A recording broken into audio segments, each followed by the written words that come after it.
Suponhamos que um salva-vidas veja um jovem usando o seu livre-arbítrio entrar no mar.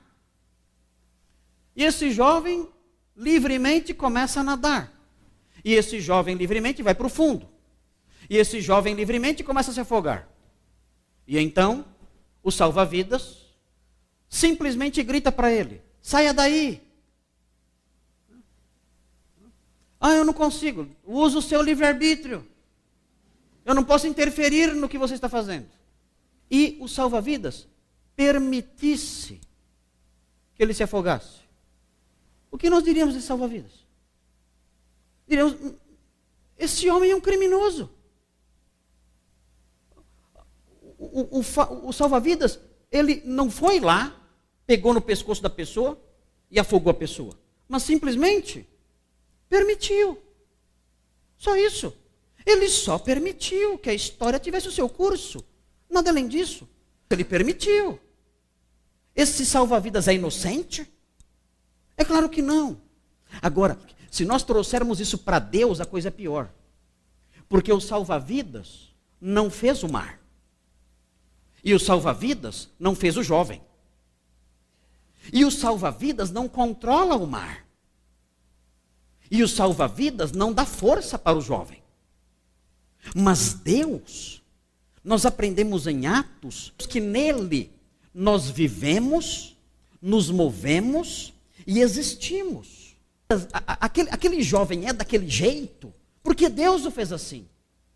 Aquele jovem não tem força suficiente para sair da água porque Deus o fez daquele jeito, com aquela força específica.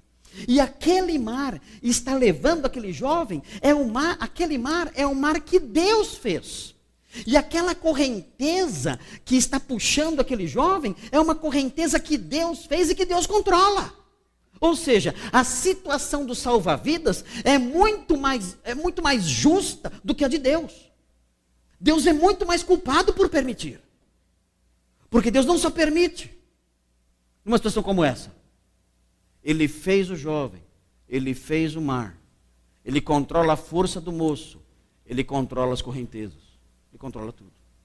A culpa de Deus não desaparece usando a palavra permissão. Ela continua. Deus não precisa ser inocentado. Nós, como criaturas, sequer temos o direito de julgar suas ações. Essa é uma lição importante a se aprender. Deus não precisa ser inocentado. Eu não tenho que colocar Deus no banco dos réus e dizer se ele é culpado ou não. O que diz Romanos 9, 20 e 21? Quem és tu, ó homem, para discutires com Deus? Resposta: não sou ninguém. O oleiro pode fazer o que quiser com o seu vaso. O vaso é dele, ele faz o que ele quer. Como inocentar Deus? Nós não temos esse papel, nós não podemos inocentá-lo. Primeiro que Deus não é culpado, ele faz o que ele quer. Segundo lugar, deve-se atribuir o mal aos atos da providência de Deus. Não há dúvida. Quando morre um inocente, quando alguém sofre injustamente, tudo isso é ato da providência de Deus. Mas devemos afirmar isso, nós temos que afirmar isso, os crentes afirmam isso, os teólogos ortodoxos afirmam isso, mas ainda assim é preciso negar que Deus é o causador do pecado. Tem que fazer isso, negar que Deus é o causador do pecado e preservar a responsabilidade humana. Como? É um grande problema isso. Vejam aí o que diz Jacó Armínio, na declaração de sentimentos, na seção 2. E diga-se de passagem, Armínio era um bom teólogo. Era um bom teólogo. Um teólogo íntegro, um teólogo sério, dedicado, um escritor de alto nível. O neo-arminianismo é que parece que tem caminhado em direções estranhas. Mas veja aí o que diz Jacó Armínio. Ele fala: todas as ações de qualquer natureza a respeito do mal podem ser atribuídas à providência divina. Quem falou isso foi Armínio. Mas vejam, e aí ele se iguala aqui a Calvino. Calvino diz a mesma coisa. Devendo ser empregada apenas uma cautela para não se concluir que Deus é o causador do pecado.